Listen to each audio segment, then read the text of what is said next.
Right now, the Persian Gulf is on a knife's edge. We're talking about the long simmering standoff between the United States and Iran, and folks, it is at a boiling point. Diplomacy is hanging on by a thread. And listen to this warning from a senior U.S. official. That's not just fancy diplomatic language, that's a very real forecast. A tense standoff could become an active, hot conflict in just a matter of days. The clock isn't just ticking, it is ticking loudly. So, how did we get here so fast? It's pretty wild, right? Just a few days ago, it seemed like there was a glimmer of hope. Now we're staring down the barrel of a fragile peace completely unraveling. This is what a crisis at a global flashpoint looks like in real time. And the reason for all this urgency? It really boils down to one single number: 3. That is the number of days until a fragile ceasefire expires, and that deadline is shaping every single move, both diplomatic and military, from Washington and Tehran. I mean, just look at how quickly things went south. On day 1, you've got the US president sounding optimistic. By day 2, bam, Iran closes the Strait of Hormuz, a crucial artery for global oil, and there are reports of attacks on ships. By day 3, the White House is in full-on emergency mode. It's a dizzying and very dangerous turn of events. And here is that optimism, in President Trump's own words, just hours before everything changed. The whiplash between that statement and what happened next is exactly what put the entire world on high alert. So, with the situation spiraling out of control, all eyes snapped to the White House. Let's go inside the Situation Room, where America's top officials were gathered to figure out what to do next.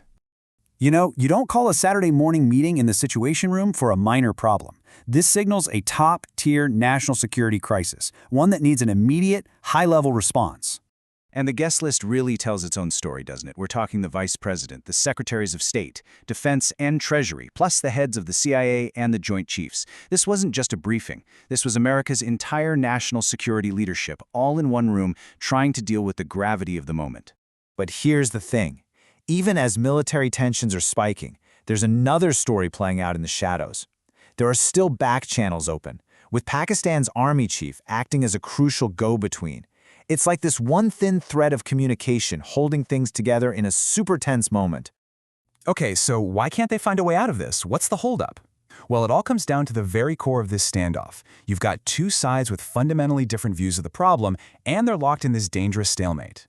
To really get what Iran is arguing, you have to understand this term they keep using, the maximalist position. It's basically their accusation against the United States. They're suggesting that Washington is refusing to budge from its toughest demands, which makes any real negotiation pretty much impossible. And here you have it, straight from Tehran's side of the story, via one of their officials.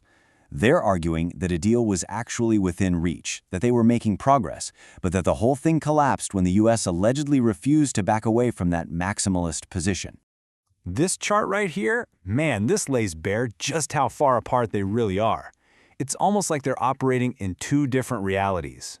Washington sees Hormuz blackmail and a 47-year history of bad behavior. Tehran sees U.S. economic terrorism and unprovoked aggression. This is the chasm that diplomacy is now trying to cross. And for its part, Iran has drawn some really clear red lines in the sand. These are their non-starters. They've said that shipping enriched material to the U.S. is totally off the table, and that sanctions they call illegal and past assassinations have to be addressed. These are their non-negotiable terms. And from the American side, you have President Trump's defiant response. He frames Iran's moves not as a negotiation, but as them getting cute, a tactic he says is part of a decades-long pattern. His message is absolutely clear. They can't blackmail us. All of this brings us right to this moment, to these final, incredibly tense hours before the ceasefire expires, with the entire situation just hanging precariously in the balance. So, where does that leave us?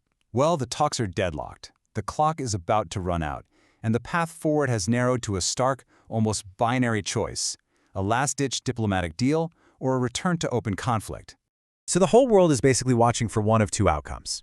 A diplomatic breakthrough would need a sudden dramatic compromise on those core issues of sanctions and enrichment. The alternative is that all this high-stakes military posturing spills over into something far more direct and far, far more dangerous. And that leaves us with the central question hanging over this whole crisis. As these final hours tick away, one force is going to have to give way to the other. So, which will prove stronger, diplomacy or defiance?